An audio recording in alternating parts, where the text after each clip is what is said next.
Hey guys, it's Joy and I am back today with a back to school tag. This was started by Jairy at BoyBossMama and Michelle at A Common Life. You'll have to go check out their links below and watch their videos.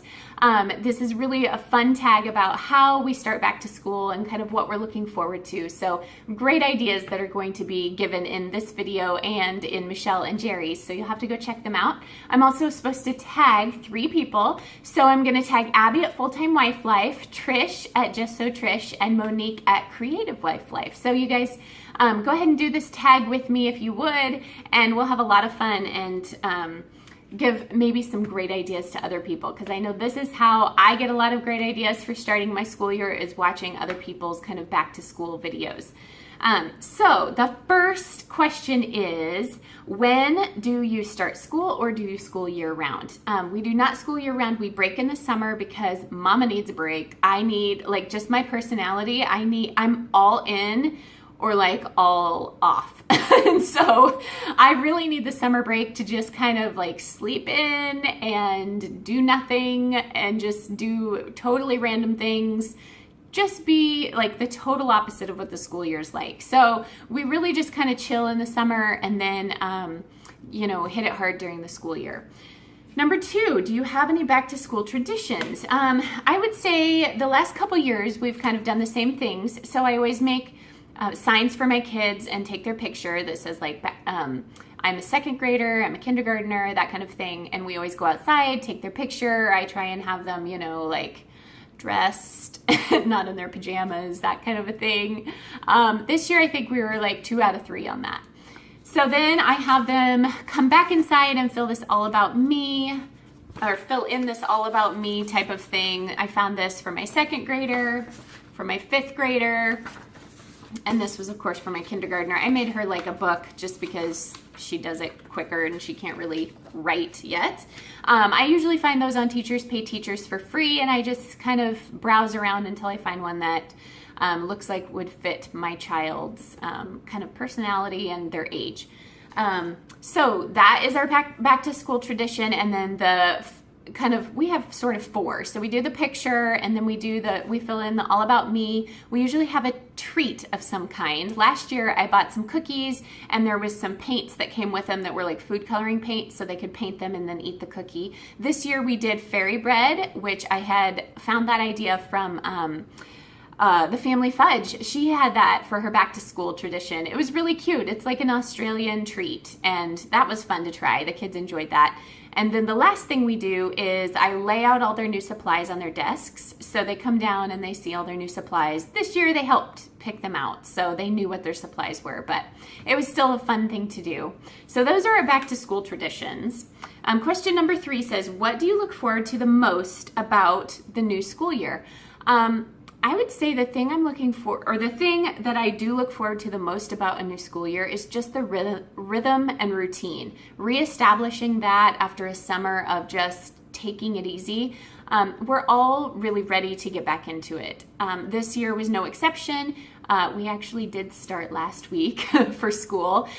We do classical conversations, and so I know when that starts, and I kind of back up like 3 weeks before, because we totally ease into school. Like we add math the first week, we add, kind of our loop schedule, which is maybe what some people would call like morning basket time. We add that then, and then we add in like spelling book, handwriting. We kind of just add it in. So the first day is like half an hour, and then it kind of builds from there. So we're not like completely immersing ourselves the first day in like 2.5 hours of school. I couldn't handle that. I mean, maybe the kids could, but I couldn't. So we totally ease into it over about a 3-week time period, and then we're up to full speed. So the thing I'm looking forward to the most is definitely a rhythm and routine to our lives, because it's easier, but I need a break from that for the summer, and then I'm ready to go. Number 4, what's your favorite part of back to school planning? Oh gosh, my favorite part? Oh, I don't know what my favorite part is, but how I do it is generally like I usually start in an evening, and if the mood strikes, I just stay up as late as I can to get all the planning done that I can. So I kind of ride my like motivation wave. And then throughout the school year, I don't like to plan everything in advance because I like to change my mind a lot. So I actually plan about, I don't know, half an hour on Sunday nights to kind of look through my Pinterest boards and just decide what we want to do for that week. Not that we're going to do it, but I like to have some things in place. So if we want to do an art project, I know I have the supplies. If we want to do, something, I know I have the stuff for it. And I kind of have a general idea of how to go about doing this specific art project or whatever it is. Number 5.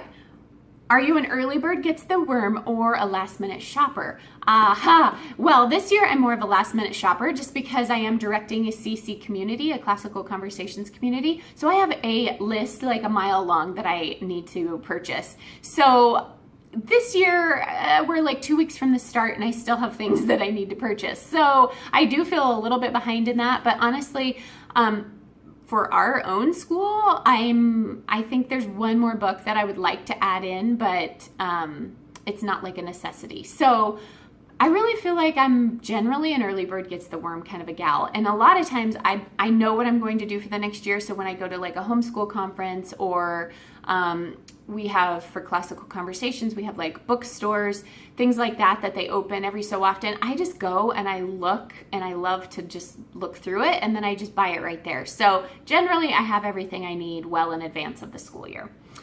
Number 6, what's your favorite deal or find of this year? Well, I couldn't narrow it down to one, but my favorite deal that I found this year was Singapore math. I wanted to change up math for my 5th grader just because it's kind of an experiment. I know that sounds bad, but we are going to try something different this year. And I only bought this, it's like 5A. I only bought this because I thought we would try this out and then I didn't buy the rest of it because I wanted to see how this went first. If it doesn't go well or if we kind of have the same issues we were having last year, we'll probably then switch back over to Saxon math because that's what we used last year. But the deal was I found this at a garage sale for $2. So I was super excited because I had wanted to try Singapore. And when I found this deal, I was like, yeah! So that was really fun. The second find I found, and this was also $2 because the price tag is still on it. It's this huge world map. I don't know if you can, I'm not going to be able to show you the whole thing. But anyways, we, of course, study geography in classical conversations. So I was super excited to find the world map this year because that is just another extra added bonus to our homeschool. I love to use different kinds of maps. And this is a fun one because it has almost like felt on this side. So I thought we could do lots of different things with that. So I thought that would be kind of a fun addition to our homeschool. Do you use a planner? That's question number 7. This year it's been kind of strange. I have printed out kind of a planner for each of my kids. Not really a planner, like a daily list. And I have found that now that I've printed that out for them, I don't really have anything left for me. Like I don't really need anything to plan. Like I don't need to plan anything. So I'm kind of in the midst of figuring that out. However, I will say what I want to use is the Homeschool Panda, and it is an app planner, and it was actually developed by a friend of mine, and I will link that below as well, because for those of you who like the online planner, like I use my calendar on my phone all the time, this might be for you guys. Number 8, how do you make time for yourself to plan and get organized? This is another great question, but kind of reverts back to the one that I already answered. I usually do it late at night or on Sunday nights, like my husband just knows that, and so he'll either take the kids somewhere or he just plays games with them or he'll occupy them or something while I can go down and just kind of plan for the week. So that tends to work out really well. There was one year that I would actually go to like Barnes & Noble or Starbucks or somewhere. I really liked Barnes & Noble because they had a coffee shop in there. Plus I could go around and look at books if I needed some ideas.